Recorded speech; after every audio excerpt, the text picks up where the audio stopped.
महाकारुणिक तथागत सम्यक संबुद्ध, जिनके द्वारा उपदिष्टित यह सद्धम्म सभी के लिए महाकल्याणकारी है, उन सभी बुद्धों को मैं वंदन करती हूँ। उनके कल्याणकारी सद्धम्म को मैं वंदन करती हूँ। इस धम्म मार्ग पर चलने वाला जो आर्य पुद्गल संघ है और जो अपने निब्बान के लिए प्रयास कर रहे हैं, उस संघ को मैं वंदन करती हूँ। आप सभी के प्रति बहुत बहुत मंगल कामनाएं करती हूँ। और आज की जो धम्म देशना है, हम शुरुआत करते हैं। आज हम ऐसे अरहंत थेरी के जीवनी के बारे में जानते हैं जिन्होंने बुद्ध, धम्म और संघ इनकी शरण प्राप्त करके अपने सभी दुखों से मुक्ति पा ली। ऐसे अरहंत थेरी सुंदरी के बारे में। यह जो अरहंत थेरी सुंदरी थी, ये वाराणसी में सुजात नाम के एक गृहस्थ थे। उनके घर में इनका जन्म हुआ था। तो दो भाई बहन रहते हैं ये। और जैसे सुंदरी नाम से ही हमें पता चलता है कि वह अनुपम सुंदरी थी और इसीलिए उसका जो नाम था सुंदरी रखा गया था। बहुत ऐश्वर्यशाली घर में इसका जन्म हुआ था। जो माता पिता थे वो भी बहुत धार्मिक थे और अपने जो पुत्र थे और पुत्री थी, उनको बहुत स्नेह से, उनको बहुत प्यार से उनको बड़ा कर रहे थे। तो यह जो सुंदरी थी, यह सुंदरी बड़ी थी और उसका जो भाई था वो भाई छोटा था। जब ये सुंदरी थोड़ी वयस्क हो जाती है, तब उसका जो भाई होता है छोटा, उसकी मृत्यु हो जाती है। मृत्यु होने के पश्चात जो उनके पिता होते हैं सुजात, वो शोकाकुल हो जाते हैं और इतने शोक में डूबते हैं, इतने दुखी हो जाते हैं कि उन्हें समझ में ही नहीं आता कि वो किस प्रकार से अपने इस दुख से मुक्ति पा सके। ये समझ ही नहीं पाते कि ये जो दुख है, उस दुख से मैं कैसे दूर हो जाऊं, कैसे अपने पुत्र से मिलूं। तो उनको यही लगता है कि मेरा जो पुत्र है वो मुझसे काफी दूर गया है, लेकिन मुझे उससे मिलना है। इस प्रकार से हम कहते हैं कि बहुत दुखी हो जाते हैं उनके जाने से। तो समझ नहीं पाते कि क्या करना है, कि मृत्यु को प्राप्त व्यक्ति है, अभी तो मिल नहीं सकते हैं।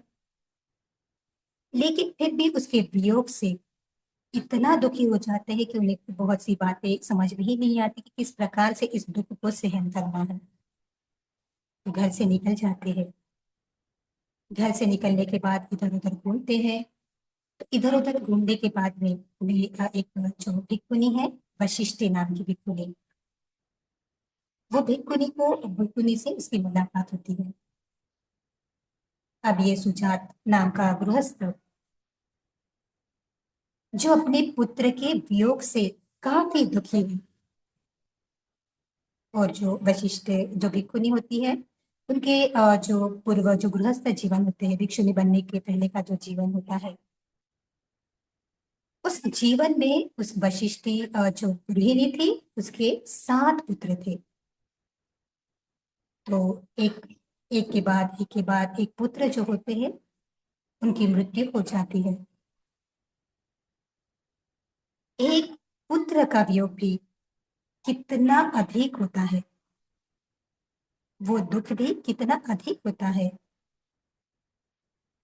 किसी के बिछड़ जाने का, किसी के चले जाने का दुख बहुत बड़ा होता है। तो ये जो जो सुजात है, वो जानते हैं कि अभी अभी पुत्र को खोया है। तो जानते हैं ये दुख तो बहुत बड़ा है। और ये तो जो वशिष्ठी है, जिसको मैं गृहस्थी जीवन में जानता हूँ, वो तो एक पुत्र के, जब उसका एक पुत्र चला गया था तो इतना रोई थी, इतना उसने शोक किया था, इतनी वो दुखी थी। और मुझे तो बाद में ऐसे पता चला कि इसके एक एक करके सभी 7 पुत्र 7 पुत्र जो हो गए हैं, उनकी मृत्यु हो गई है। ऐसा होने के बावजूद आज ये कितनी शांत है। आज ये कितनी समता में है, आज ये भिक्षुक बन गई है। तो जाते हैं और पूछते हैं उनसे कि आप तो आपके एक पुत्र के जाने की वजह से भी इतनी शोकाकुल थी, इतनी दुखी थी, फिर अब आपको ऐसा क्या मार्ग मिल गया है, क्या ऐसा उपाय मिल गया है कि आज आप उतनी दुखी नहीं लगती है। तो जो वशिष्ठी भिक्षुनी है वो कहती है कि मुझे बुद्ध, धम्म और संघ, ये जो तीन रत्न हैं, इन तीन रत्नों की मैंने शरण ग्रहण की। इन तीन रत्नों की शरण ग्रहण करने के बाद ही आज मैं अपने सभी दुखों से मुक्त हूं। अब मुझे किसी बात से कोई भी विचलित नहीं कर सकता। इस प्रकार से जब सुजात वो व्यक्ति है ये सुनता है तो वो कहता है कि मुझे भी उस गुरु से मिलना है जिसने आपको यह मार्ग दिखाया है। तो आप मुझे बताइए कि मैं कैसे जो भगवान बुद्ध है भगवान बुद्ध से मिल सकता हूँ। तो कहते हैं कि भगवान बुद्ध इस समय मिथिला में है, तो आप जाइए, इस प्रकार से आप मिथिला में जाके उनसे दर्शन कर सकते हैं और भगवान बुद्ध से ये धम्म सुन सकते हैं। तो वो जो साकेत है और जो सुजात है वो जाता है, मिथिला जाता है। मिथिला जाने के बाद में जहाँ पे भगवान होते हैं वहां पे जाकर भगवान से या भगवान को वंदना करता है और वंदना करने के बाद में बताता है उनको कारण कि मैं क्यों अपने आपके पास में आया हूँ, क्यों मेरे जीवन में इतने दुख है, उस दुखों से मैं नष्ट करने के लिए, या फिर ये जो दुख है उस दुख को कैसे समाप्त किया जा सकता है। तो ये मैंने जो भिक्षुनी वशिष्ठ थी उनसे सुना और मुझे भी ये मार्ग चाहिए, मुझे भी वो औषधि चाहिए जिससे ये मेरे पुत्र वियोग का जो दुख हुआ है उस दुख से मैं छुटकारा पा सकूं। तो भगवान के पास बैठकर वंदन करता है। भगवान उन्हें धम्म की दीक्षा देते हैं, धम्म का उपदेश देते हैं और उस उपदेश को सुनने के बाद वो जो सुजात व्यक्ति है, सुजात गृहस्थ है, वो धम्मलाभी बनता है और चाहता है कि अभी मुझे घर में वापस नहीं जाना है, मुझे फिर उस दुख में नहीं पड़ना है। तो जो उसके पास में जो भी आभूषण होते हैं या फिर जो कुछ भी वो लेके आता आया होता है, तो अपना जो सेवक होता है उस सेवक को दे देता है कि मैं अभी प्रवचित हो रहा हूँ, ये आप अपने पास रखिए, आप जाइए, मेरी जो घर है वो घर में आप जाइए और ये जो सुबह संपत्ति मैं आपको देता हूँ और उनको जाके ये बता दीजिए कि आप मैं अभी प्रवचित हो गया हूँ बुद्ध धम्म संघ में और उससे मुझे अभी मैं वापस नहीं आने वाला हूँ। तो ऐसा संदेश देके वो जो उसके साथ में जो व्यक्ति आता है उनको भेज देते हैं और गहन धम्म का अभ्यास करते हैं। वो साधना करते हैं जिस साधना के द्वारा कोई व्यक्ति अपने दुख से दूर होता है, अपने लोभ को जड़ों से काटता है, अपने द्वेष को जड़ों से काटता है और अपने मोह को भी जड़ों से काटता है और सही अर्थ में सभी दुखों से मुक्त होने की जो अवस्था है, परम सुख प्राप्ति की जो अवस्था है, निब्बान है। 3 ही रातों में वो निब्बान की प्राप्ति करते हैं, अरहंत बन जाते हैं। अब अरहंत बनने के बाद में उन्हें कोई भी जो दुख होता है वो दुख नहीं सहन करना पड़ता, क्योंकि जो अरहंत जो व्यक्ति होते हैं जिनकी मानसिक पीड़ाएं हैं वो मानसिक पीड़ाएं अभी नहीं रहती है, इस दुख चक्र से वो मुक्त हो जाते हैं। केवल यही एक जीवन है, इसी जीवन का जो भी हम कह सकते हैं कि जो शारीरिक पीड़ाएं है, शारीरिक दुख है, वही उनको सहन करना है। इस प्रकार से अरहंत हो जाते हैं। उनका जो सेवक होता है वो तभी भी रुकता है उनके लिए कि नहीं शायद इनका जो विचार है वो बदलेगा, लेकिन जब देखते हैं कि जो मेरे जो मालिक है वो अरहंत हो गए हैं, तो चाहते हैं कि मैं भी इसी प्रकार से इस धम्म में प्रवज्जित हो जाऊं। लेकिन अभी उनके जो मालिक होते हैं, जो भी अरहंत बन चुके हैं सुजात, उन्होंने काम कार्य सौंपा है कि जाइए आप ये जो संदेश है वो संदेश मेरे घर में, गृहस्थी के जीवन में जो घर है मेरा, वहां पे आप पहुंचाएं। तो उनको वंदन करके जाते हैं।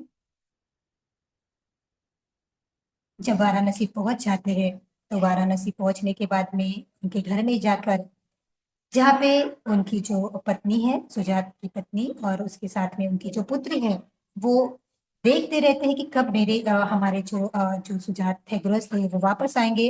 और किस प्रकार से वो दुखी होकर निकले तो है, लेकिन अभी वो वापस आएंगे इसकी यानी उनकी चाह रहती है। लेकिन जब उनका जो सेवक होता है वो बताता है कि इस प्रकार से जो स्वामी है या मालिक है वो प्रवचित हो गए हैं, संग में प्रवचित हो गए हैं, और अभी वो दुख से मुक्त हो गए हैं, निर्वाण को प्राप्त हुए हैं। तो कहते हैं ये जो संपूर्ण धन है उन्होंने दिया था, ये धन मैं आपको दे रहा हूँ। तो इस प्रकार से वो कहते हैं। तो सुजात की जो पत्नी होती है, गृहस्थ सुजात की जो पत्नी होती है, कहती है कि हमें इस संपत्ति की कोई आवश्यकता नहीं, हमारे पास तो बहुत सारी संपत्ति है, ये संपत्ति आप अपने पास रख लीजिए, हम ये संपत्ति आपको भेंट करते हैं। लेकिन वो जो सेवक होता है वो कहता है कि नहीं, मुझे इस संपत्ति की कोई भी लालसा नहीं। क्यों? क्योंकि उन्होंने वो देख लिया है, वो समझ लिया है, जिसको प्राप्त करने से कोई व्यक्ति अपने दुखों से मुक्त हो सकता है। क्योंकि जानते हैं अपने मालिक की अवस्था कैसी हो जाती है, एक पुत्र के वियोग से। और उसी मालिक को जब वो अनंत हुआ जानते हैं, जो वो प्रसन्न हुआ जानते हैं, जब वो शांत होना जानते हैं, तो समझता है कि वही सर्वोत्तम सुख है। और इस सुख के आगे ये जो धन संपत्ति है, वो धन संपत्ति भी उसे कोई मायने नहीं रखती है। तो इस प्रकार से इस संपूर्ण जो धन संपत्ति है, वो धन संपत्ति इसकी मालकिन को देके वो वहां से निकल जाते हैं संघ में प्रवचित होने के लिए। तो वहां पे सुंदरी होती है और उनकी माता होती है। तो सुंदरी कहती है, मेरे पिताजी ने इतना सब कुछ त्याग दिया, अब वो घर में वापस नहीं आएंगे, तो मैं भी क्या करूं, मुझे भी अभी इस संसार में नहीं रहना है। तो अपनी माता से कहती है कि माता, ये जो संपूर्ण जो धन है, ये जो जो जो भी कुछ है वो अभी मुझे नहीं चाहिए, मुझे उसमें कोई भी रस नहीं है, ये कि ये आप अपने पास रख लीजिए, और मैं भी बुद्ध धम्म संघ में प्रवचित होना चाहती हूँ। तो माता को भी आश्चर्य लगता है। माता कहती कि इतनी बड़ी संपत्ति है, इतनी बड़ी संपत्ति को आप कैसे त्याग सकते हो?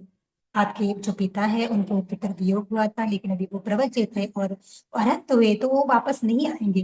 लेकिन आप भी चले जाओगे तो मेरा क्या होगा?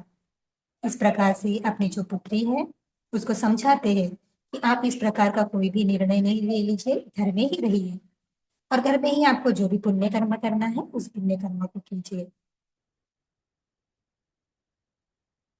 तो इस प्रकार के जब बताते हैं, तो वो जो सुंदरी होती है वो कहती है कि नहीं, मुझे भी जो संघ है उस संघ में प्रवचित होना है, और ये आप संपत्ति रखिए, मैं अभी और मुझे प्रवचित होने की अनुमति दे दीजिए।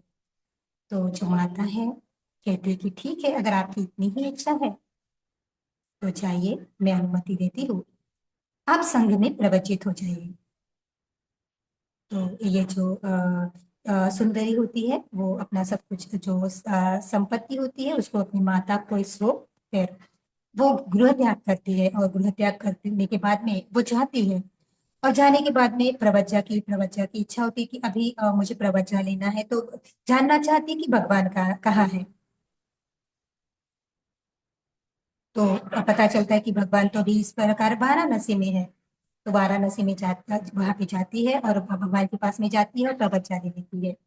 तो प्रवज्जा लेने के बाद में बहुत जल्दी ही वो क्या हो जाती है, अनंत हो जाती है, वो मुक्त हो जाती है।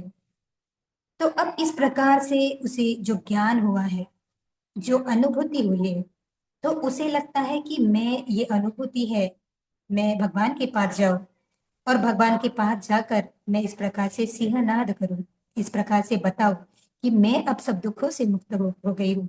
जो राग है, लोभ है, द्वेष है और मोह है, इसकी जड़ों को मैं पूरी तरह से काट चुकी हूँ।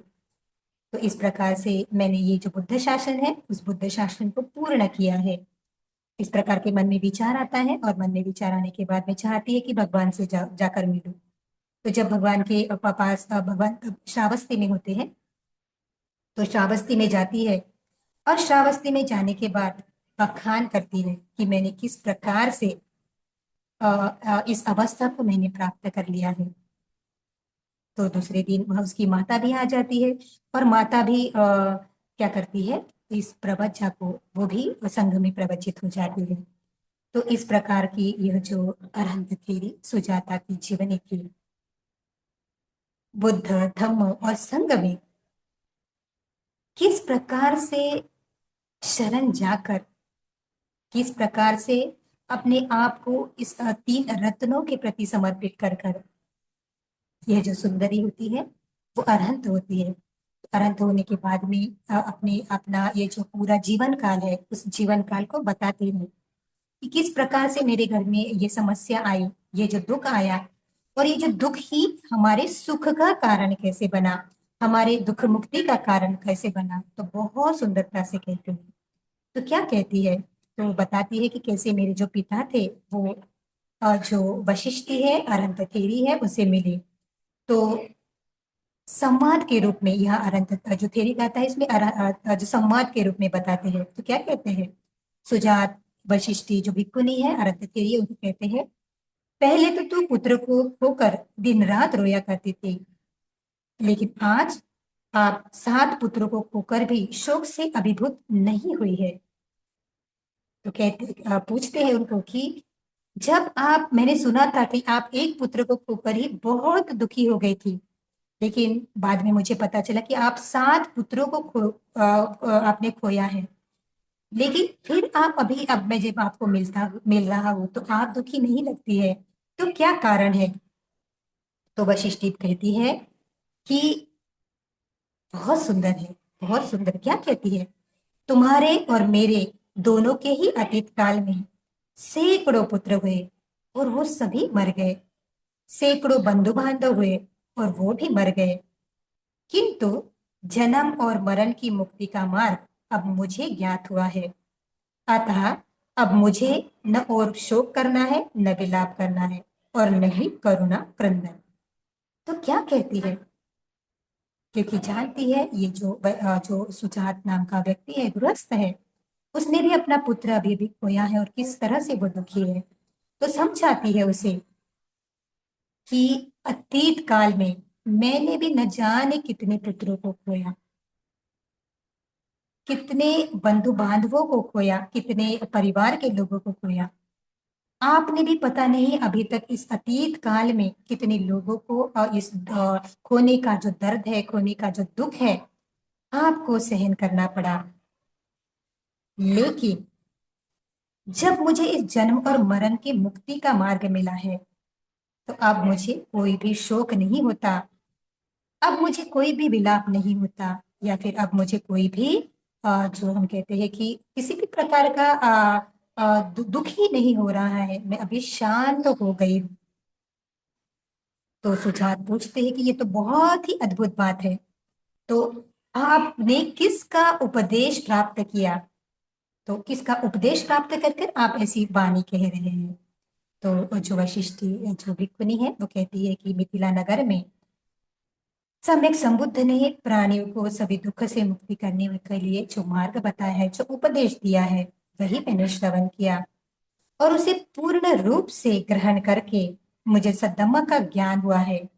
और उसी क्षण मेरा जो पुत्र शोक है वो संपूर्ण, वो जो पुत्र का शोक है या फिर पुत्र वियोग का जो दुख है वो नष्ट हुआ। देखिए कितनी बड़ी बात कहती है कि जब मैंने बुद्ध धम्म का उपदेश सुना तभी मुझे समझ में आया कि मैंने कितने ही जन्मों में इस सब को, अपने अपने सगे संबंधियों को मैंने खोया है, और मैंने पता नहीं कितनी ही बार मैं रोई हूँ, कितनी ही बार दुखी हुई हूँ।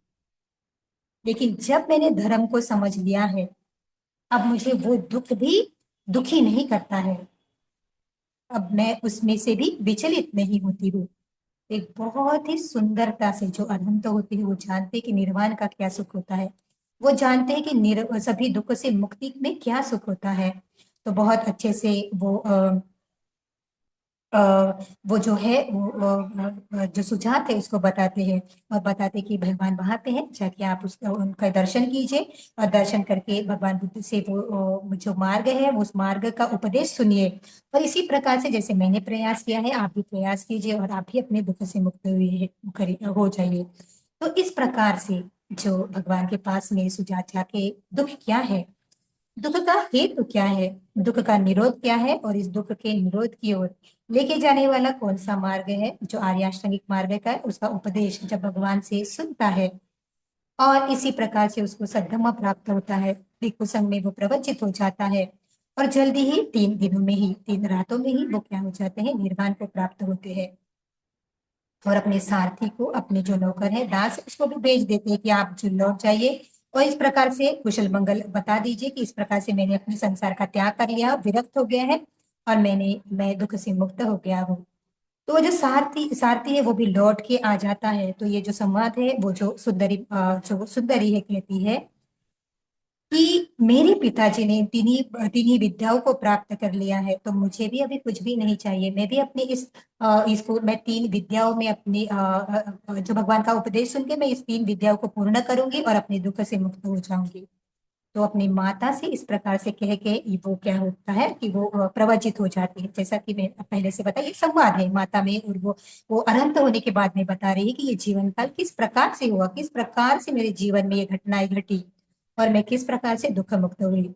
तो कहती है कि मैंने ये जो सभी गौ है, मणि रत्न है, सभी जो है वो इतना बड़ा घर है, वो सभी अपनी माता को सौंप दिया, क्योंकि मेरे पिता ने ये सब कुछ त्याग कर प्रवज्जा को ग्रहण कर लिया है, वो प्रवचित हो गए हैं।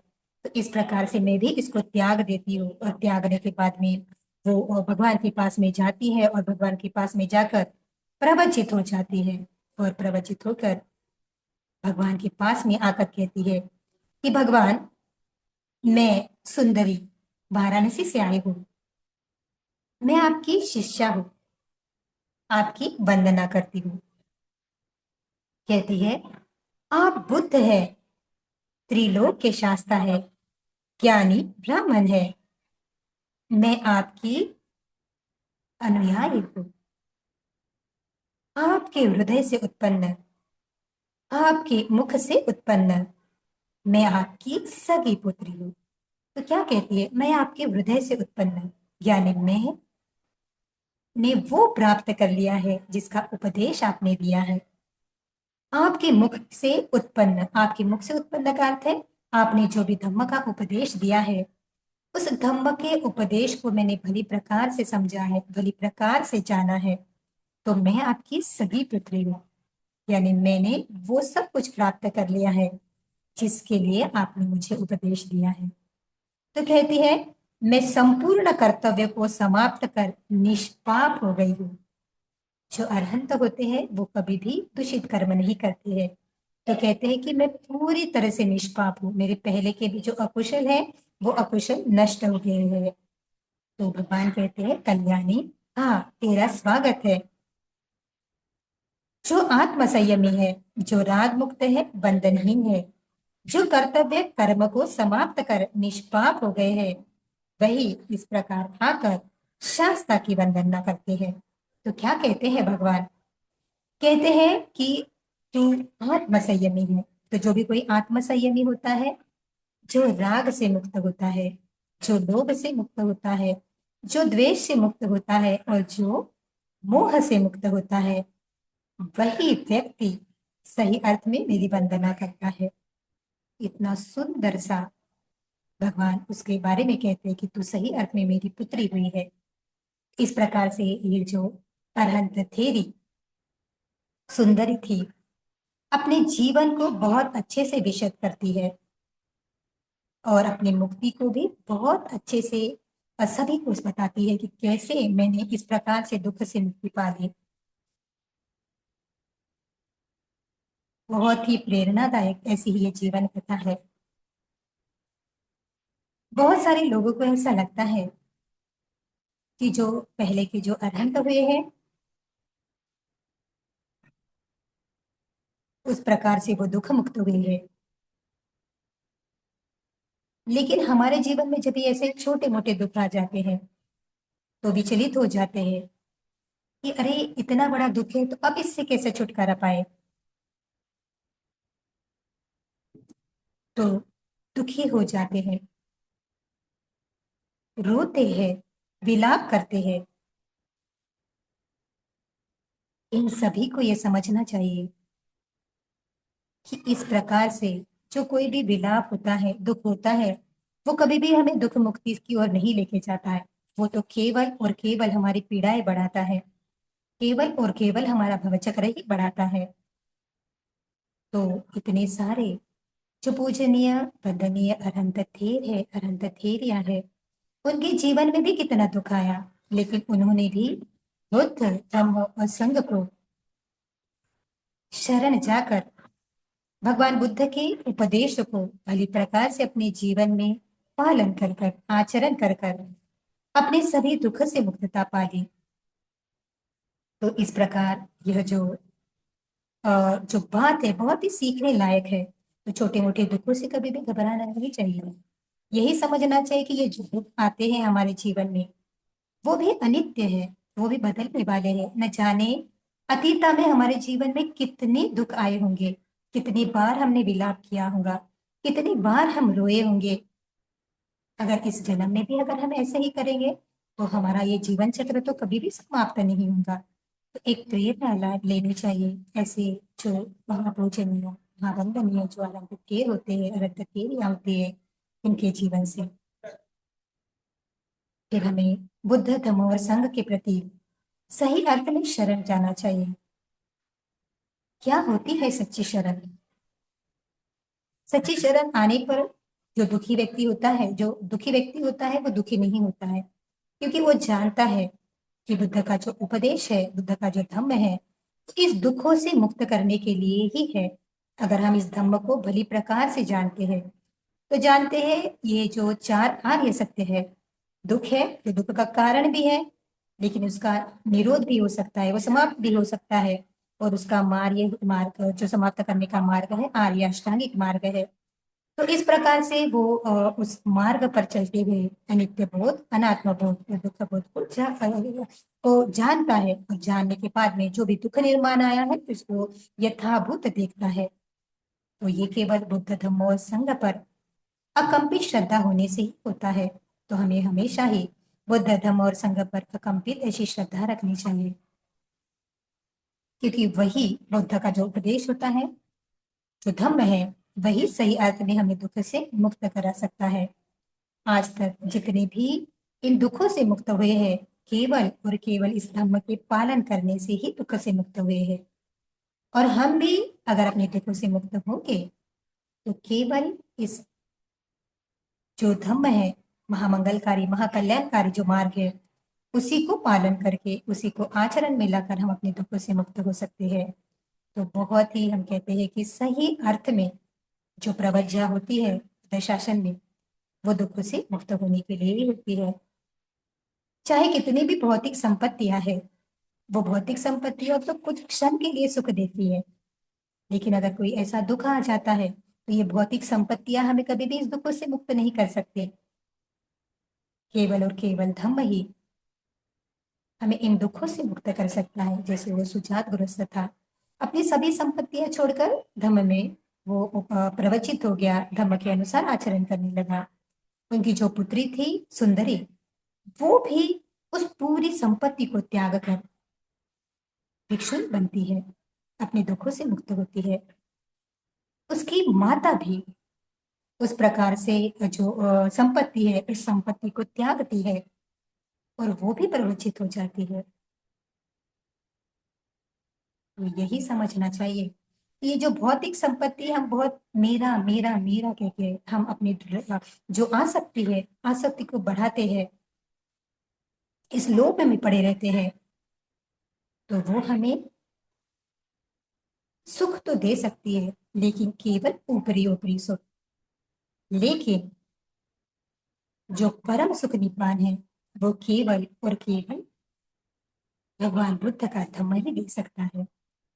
इसी वजह से हमने इस मनुष्य जीवन को बहुत ही, जो दुर्लभ मनुष्य जीवन है, उसे बहुत आ, हम कहते हैं कि उसको बहुत अच्छे से इस बुद्ध धम्म और संघ के प्रति अकम्पित श्रद्धा बढ़ाने के लिए हमें प्रयास करना चाहिए। धम्म को अपने जीवन में एक भाग नहीं, धम्म को ही हमारा जीवन बनाना चाहिए, जिससे हम सही अर्थ में अपने सभी दुखों से मुक्त होने का निरंतर प्रयास करते रहे। तो इस प्रकार यह जो अर्थेरी सुंदरी की कथा थी, कोई व्यक्ति कैसे अपने जीवन में बड़े से बड़ा दुख धम्म मार्ग पर चलते हुए उस दुख को नष्ट कर सकता है, ऐसी अद्भुत प्रेरणा देने वाली, ऐसे ये अनंत थेरी की जो जीवन गाथा थी। हम जो अनंत थेरी सुंदरी है, उनको कोटि कोटि वंदन करते हैं कि किस प्रकार से उन्होंने निर्वाण को प्राप्त करके यह जो शब्द कहे, उस शब्द के कारण आज हमें समझ में आता है कि अपने दुखों को नष्ट किया जा सकता है। निब्बान की प्राप्ति सभी कर सकते हैं जब वो इस धम्म मार्ग पर निरंतर चलते हैं। आप सभी के प्रति बहुत बहुत मंगल कामना। साधु साधु साधु।